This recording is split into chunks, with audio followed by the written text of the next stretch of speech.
Canadian officials have been reaching out to the new administration and other U.S. lawmakers and stakeholders to try and head off Trump's tariff threat.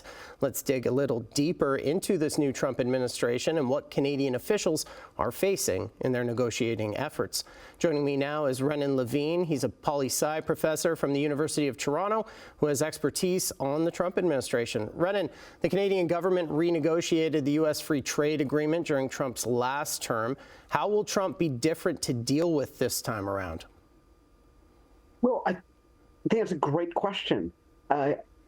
This time around, we can see just from the last couple of days and contrast that with our memories from 8 years ago, right? 8 years ago, Trump came in clearly having a hard time figuring out who was doing what, didn't have people in place, wound up getting bogged down in a big, silly fight over how big the size of the crowd was at his inauguration. This time, very different. He came in with a plan. He came in with people already in staffing positions and laid out nearly 100 executive orders, put those people in place. He issued pardons for January 6th people. He followed through on a number of campaign promises and showed that he was organized, his team was organized, and they were doing things that they promised they were going to do. Notably, he didn't come in with a tariff. Oh, yeah, as you said. Oh, sorry. Go ahead.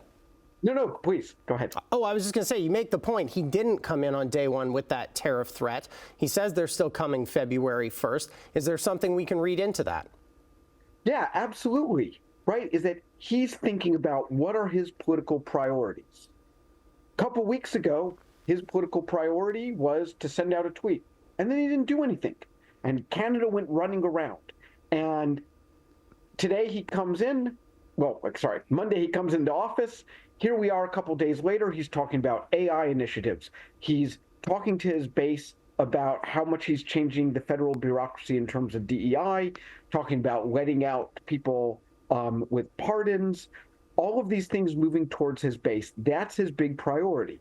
And if we take a step back, I think it's real important to note that his initial tweet, as several of the politicians that were just heard clips from noted, he said, he's going to bring in tariffs, not because of a trade war, right? He's not looking to renegotiate the trade agreements that he negotiated the last time he was in office. He's interested in policies that his base really cares about, immigration and fentanyl. And so I'm listening to clips from these political leaders and saying, all right, it makes sense to talk a unified threat, but front by Canadians, but we have to make threats, that will make sure that it touches upon the voters that Donald Trump cares about. It's not all Americans. It's clearly the base that Trump really cares about right now, and that probably needs to be Canada's priority. And it might mean talking tough, or it might mean saying, okay, the RCMP also talks about how fentanyl may be a rising concern. What are we going to do differently in order to combat it? So what do you think the kind of threats that would appeal or impact Trump's base? What kind of threats could we make that would get those voters' attention and then therefore Trump's attention?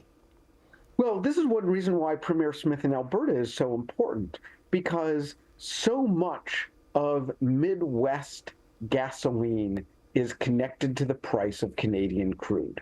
So if there's a bump up because of tariffs in the import price that Americans are paying for Canadian crude, well, that is going to be felt by American drivers at the pump.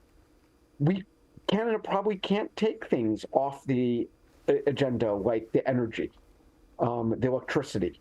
Those things matter, especially considering that we've been so focused on tariffs that Trump, in his first day, actually took two important hits on the Canadian economy already. One, he announced that the U.S. was going to boost energy production, which could likely lead to a decrease in energy prices. And Canada, as an energy producer, of course, is hurt by lower energy prices for the energy we're already producing.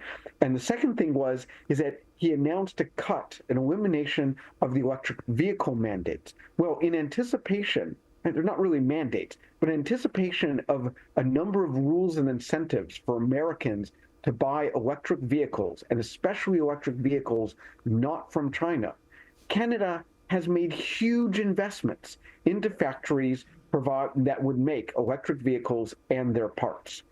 If Trump is scrapping that, that's going to be a huge impact. So I think the Canadian policymakers really need to take a really broad perspective and keep in mind, Trump is Trump. He likes big splashes. He doesn't tend to care very much about fine little political details.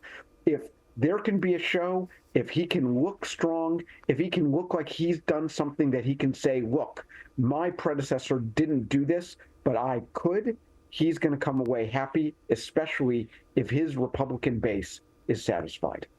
Renan, so many more questions I'd like to ask you, but we are out of time. That's political science professor Renan Levine. Thank you so much for your time, sir. My pleasure.